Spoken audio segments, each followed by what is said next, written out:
today I'm gonna make a quick video on a couple things, couple maintenance issues that I did personally myself. I want to first off apologize to anybody who's been asking me or requesting more videos.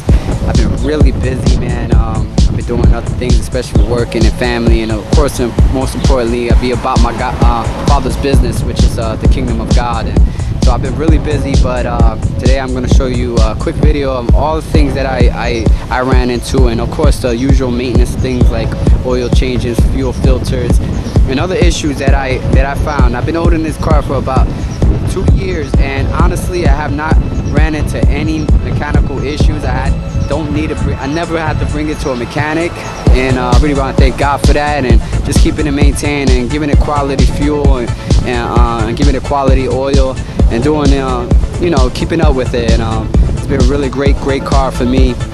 So real quick, I'm just gonna run through a couple things, and I hope you get something out of it. The first thing I want to show you real quick is the infamous oil change. What I use is Castor Oil Edge. I've been using it ever since I got this vehicle, and I have nothing bad to say about it. Other people, of course, they use other things. There is another Castor Oil oil out there called Titanium. I'll show you a little page up there. It's really inexpensive in Walmart actually, and that's where I get my oil from. Walmart is very inexpensive, especially the big jug. I also use a Bosch filter. I like this one. It's a little expensive on the pricey tip, but if you're doing full synthetic, you might as well go all out. And like I said, I have nothing bad to say about this oil. Jaguar actually requires castor oil, but of course you could use other oils. Other people has recommended it, like Royal Purple, and so. I love about these cars, man, that they are so easy to maintain, especially doing oil changes. If you're like me, I'm a little skinny dude, so I could just literally fit right underneath here with a little jack's help. I could literally change my oil filter and my oil in 1, 2, 3. If you could just go right underneath, as you can tell, it's literally right here. And this is that. I have a 9x16, and it's that easy. It's that easy. And you have all cranking freedom right here. Torque it up and just let it leak out. And the oil filter is not too far from there, so if you got a pan, a pretty big pan, like pretty sized good pan, you could take both of them out and have them both leaking at the same time. And it's right there. It's that easy to take it out. It's 1, 2, 3, and you really don't need a lift. Just a little help with a jack, a little off the ground, and there you go. And that's really that simple to change the oil filter and also the oil. After you empty it out, screw back the bolt. Just gotta take that cap off. Pour in 6 quarts for a 3.0. 6 quarts. And that's about it. Also, another thing I love about what Jaguar has done to this car, changing the fuel filter is like literally ABC. It's one of the most easiest fuel filters I ever changed. You don't even need a certain tool or a special tool of any type of sort. All you have to do is basically go right underneath the car. The fuel filter located on the passenger side by the rear passenger door. There you go, there goes the fuel filter. It's literally right there. And what I love about this is there's a little bolt here. You loosen that up just slightly. You don't have to take the whole thing out, and it'll loosen the fuel filter. You can play with it. Now you don't need no tools to take this out. It's basically, you see this, I don't know if you can see it from here, but there's a green button here, literally, and all you have to do is push that down. It will release it, and you can take it out. That easy. That easy.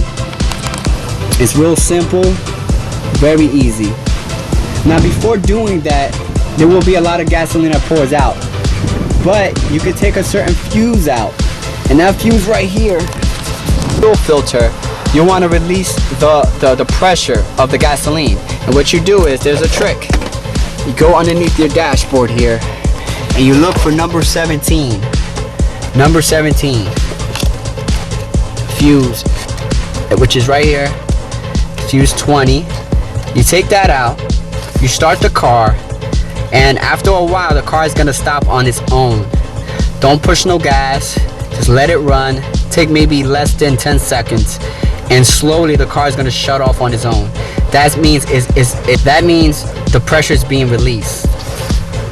So after you do that, you can take the fuel filter out. Another thing that I experienced owning this car for a while, that I had a situation with the ignition. And if you can see from here, there's a slight metal piece that's inside the ignition here. Now, after wear and tear, that little piece there gets stuck. And if that piece gets stuck, you can't lock the doors. It's gonna think that the key is still inside the ignition. It gave me a great solution to put in lubrication in there, and which worked also, but it could also damage the ignition.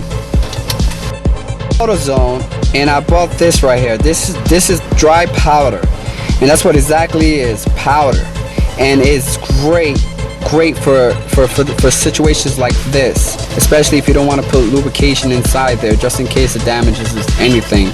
But this is specially made for it. It's an AutoZone, very inexpensive. I believe it cost me about $2. Another situation that I had to deal with and had to replace was the master flow sensor. Had a couple codes that come up. I'm gonna show you the codes right here, and those codes kept on coming up, and it all had to deal with the master flow sensor. So what I did was I looked it up, and I noticed that you could clean it out, and that's exactly what I did. I took out these two screws, which is one right here, one down at the bottom, and an electrical connector by pressing down on it and pulling down, and that will release it. And basically you could clean it out. It did not work for me, maybe because where I work at is an industrial place, a lot of dust and all that stuff, you know, is all dug up inside the master flow. So I had to buy a whole new one, which AutoZone has a special deal for these type of master flow sensors. They take off $75 if you bring in the old one. And that was very, very good because these are pretty expensive. Another issue that I encountered with this vehicle was the thermostat. I would get a high temperature, and there was nothing wrong with the antifreeze. The antifreeze was going well. All the tubes were working properly. So I went and I did a couple research, and I found that just replacing the thermostat was the issue. Now, replacing the thermostat is really simple. There's an electrical connector. Press down, it goes out. You can see. Now, taking it out is very simple. Got right here 3x4. It's pretty big. The reason why you want it big, because you want to go around that plastic piece, and you don't want to damage that piece. And as you can see, there's no other way to go on about this unless you take off the manifold and you have more room. But it's very simple. As you can see, it goes right to it, and all you have to do is loosen it up. Now my advice to you, I would challenge you to do this early in the morning while the car is very cool. Why? Because the antifreeze, if you do it while you're driving or you've been driving the car for a while, it's still hot, and that means there's a lot of pressure. I will advise you to take the cap off after the reservoir and let the air come out and also cool down the car, because if not, taking this out, you will have literally you will have a lot of pressure coming out with antifreeze. So my advice to you, let the car cool down and then slowly take this out. And also be careful taking it out, you could break it. This is copper, and this is plastic connected to it, so be careful taking it out.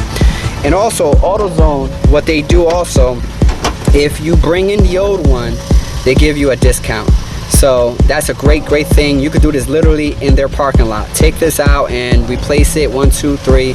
And when replacing the air filters, very simple. All you have to do is take these screws out with a Phillips screw. About 1, 2, 3, 4, 5, 6, 7. Very easy. Take this off. Also, you might want to loosen this bolt also so you can get more play. And all you have to do, the air filter is right there. Change it or clean it, and there you go. very simple. A couple of people asked me about my connection with the iPod and the iPhone. I got this. It's real good. I really advise you to, if you are looking for a connector for your iPhone or any type of phone or any type of MP3. I know Jaguar do have their own, but those are really expensive. If you want to go with a little bit more inexpensive, this is called iSimple, and they have it for all types of phone, Androids, iPods, anything, and it's really affordable and it's great quality. I had it ever since I got the car, and it's great for all types. Even Siri works with it.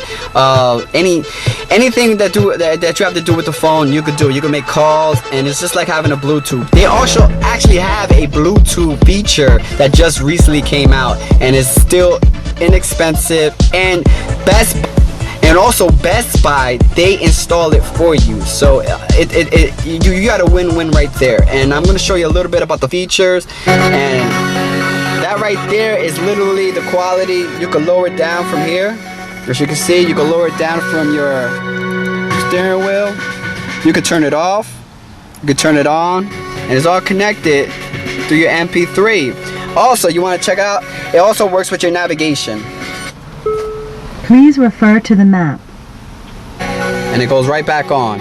So it's a really great feature. I know Jaguar has their own, and you can hook it up in secret departments, but this is easy, and it also charges your phone. So I like it. I really would like to get the Bluetooth feature, but I haven't due because it doesn't charge, and I like that. I like that feature. You could charge it and at the same time play my music. I could use the TomTom or whatever device, apps that I want, and it is very good.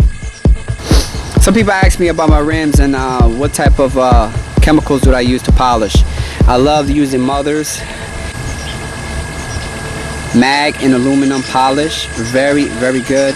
All you have to do, take a rag and just basically rub against here. Just keep rubbing, and I don't even use a drill or nothing. I mean, it's so simple. This stuff is real powerful. And also, Mother's also has a chrome polisher also. This is very good. It's a California Gold. It is very strong, and it gives a nice look to your rims. I love using this product. I get it from AutoZone. You can get it practically anywhere, and it's really great. It comes with the prep, which this cleans your leather. I mean, it takes the grease, the gump. I mean, it is great, and it's really powerful, and it's so simple to use.